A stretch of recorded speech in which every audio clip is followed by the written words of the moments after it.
very much indeed, Stephen, and thank you, everyone. It's a great pleasure and honor to be with you in the beautiful city of Copenhagen and to be with Anders Fogh Rasmussen, who's someone I've worked with closely in government and someone for whom I have an immense admiration. Yeah, I did win 3 elections. Seems a long time ago now. The time I realized it was going to be tough to go and win those elections was after we'd lost 4 elections in a row. And I'd assumed the leadership of the Labour Party. And I remember going to my very first meeting as leader of the Labour Party, and one of my party activists got up and said to me, "Tony, you know, the British people have now voted against us 4 times. What on earth is wrong with them?" So, okay, I begin with a necessary word of caution when discussing democracy. Electorates can do things we profoundly disagree with. Democracies can yield results which fill us with dismay. None of that describes an existential menace to democracy. For democracy to be under threat, the democratic norms, institutional and constitutional, must themselves be under threat. And that's a high bar. Tested in that way, is democracy today threatened? Regretfully, in certain instances, the answer is yes.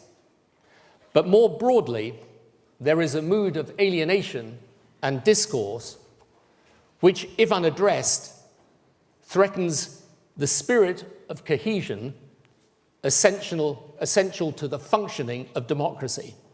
And this is serious. The challenge is internal and external. Internally, Western democracy has a new dynamic. Politics is being pulled to the far right and to the far left, whose support has doubled or more in the last few years. The public discourse has turned ugly. Fact-based dialogue gives way to a culture of alternative assertions of truth. Institutions vital to the functioning of democracy, such as an independent judiciary and media, are now routinely called into question and made the subject of partisan debate. And as the electorate fractures into 2 groups who increasingly neither listen to each other nor like each other, so the conventional media, with its commercial model threatened, takes refuge in adopting one or other constituency and keeping them in a permanent state of grievance. Social media, itself a revolutionary phenomenon, hugely amplifies this lurch to partisanship, fueling discussion which is often more a trading of abuse than a rational exchange of opinion. Put all of this together, and whilst the form of democracy might remain intact, the spirit animating democracy corrodes. That spirit shows itself in acceptance of defeat, the idea that you fight and lose, but live politically to fight another day, of the fundamental right of your political opponents, if they win, to govern, and the belief that they are indeed opponents and not enemies. This spirit rests on an unspoken recognition that despite difference, we are all part of the same society with common interests, not least a shared respect for the democratic process. This hasn't gone, but it is weakening. Then externally, we face 2 challenges. The first is from countries authoritarian in nature, who are prepared to interfere in our politics using all the tools of modern technology improperly to influence the outcome of our elections and the shaping of our public opinion.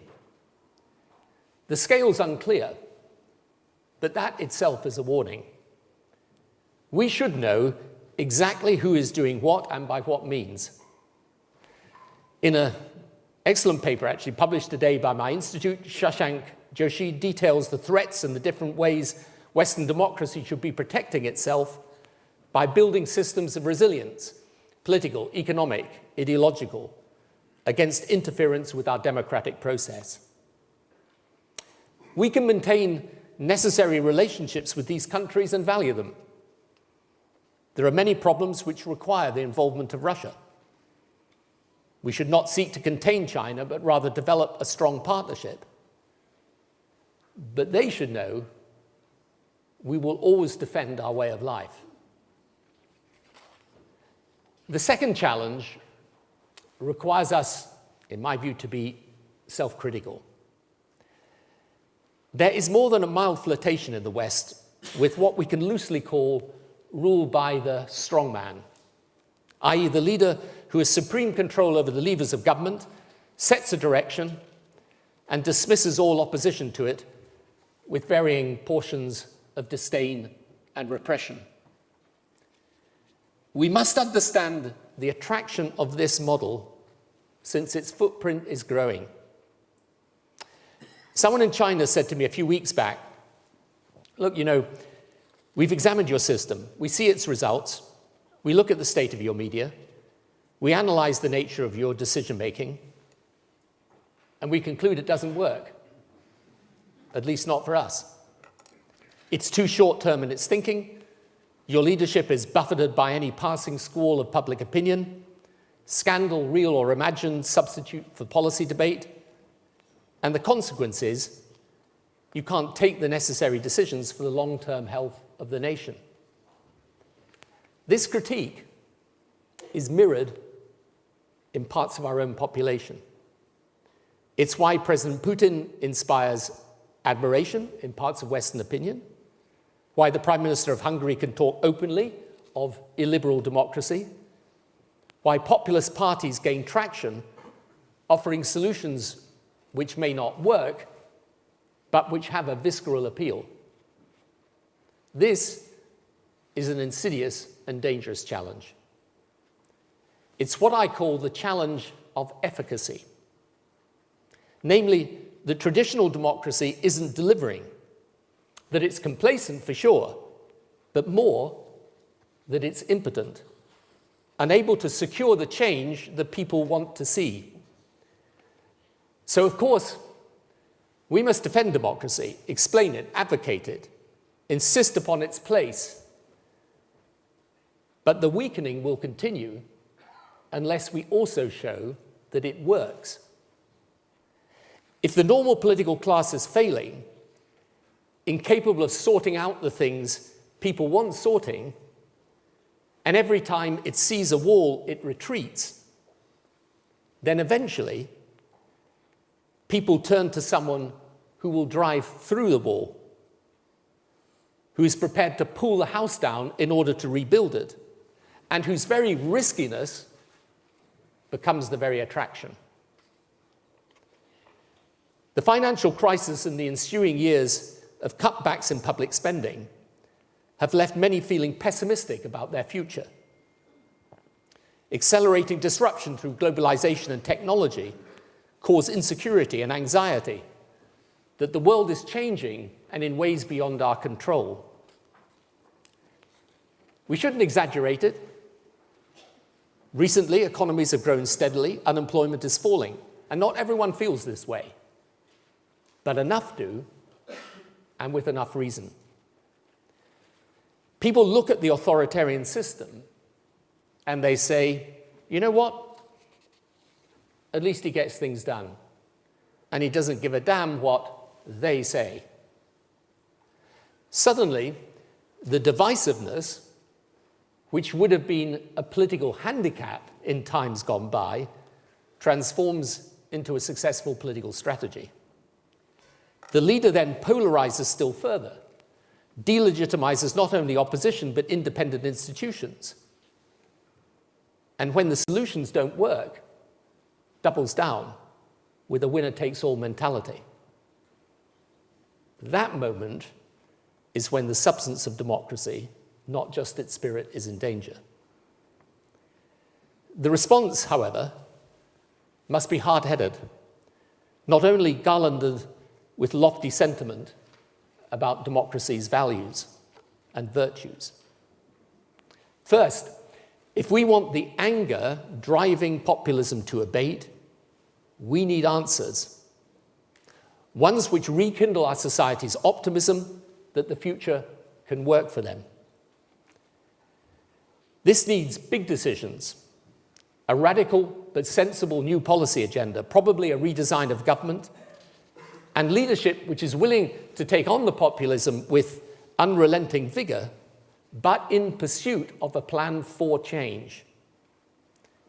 It means responding to genuine concerns around migration, the unaccountability of powerful interests in business or public sector, and an engagement with the coming technological revolution which can overcome that revolution's snares and embrace its opportunities.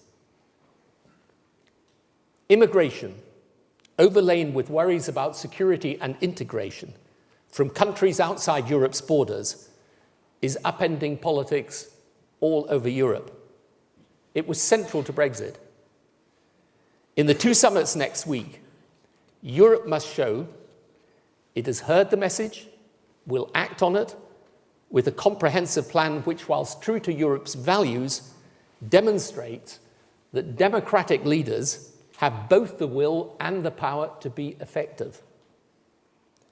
But to put it in blunt contemporary terms, there will be no release from Brexit unless we understand and deal with why people voted for it, no end to European turmoil without tackling its causes, economic and cultural. And if I were an American Democrat, I would spend as much time figuring out Trump's appeal as denouncing him.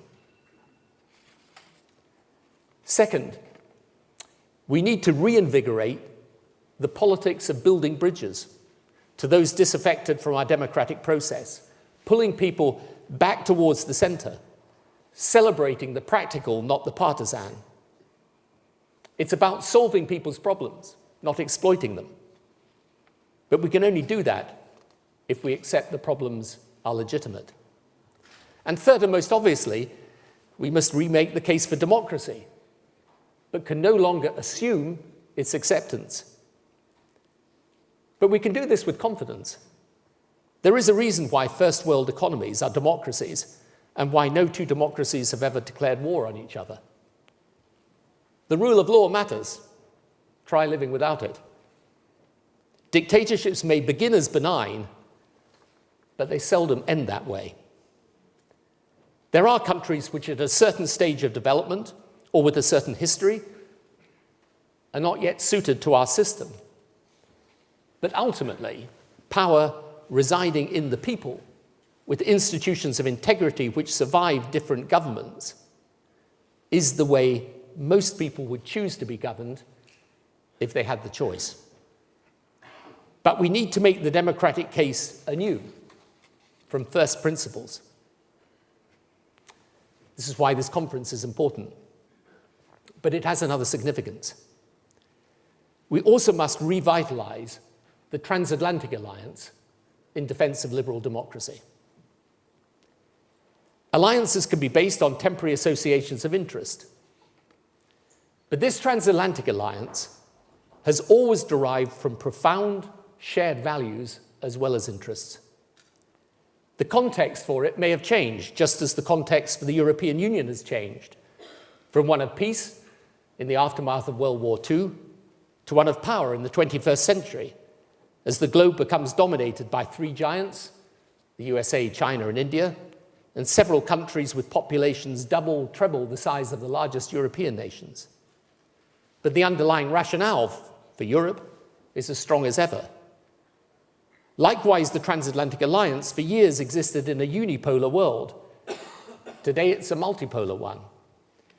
But precisely for that reason, since emergent and resurgent powers do not share our system, and indeed, for the first time since the Soviet Union in the 1950s, appear to offer an alternative model of government, we must stand together in defense of our system and our way of life.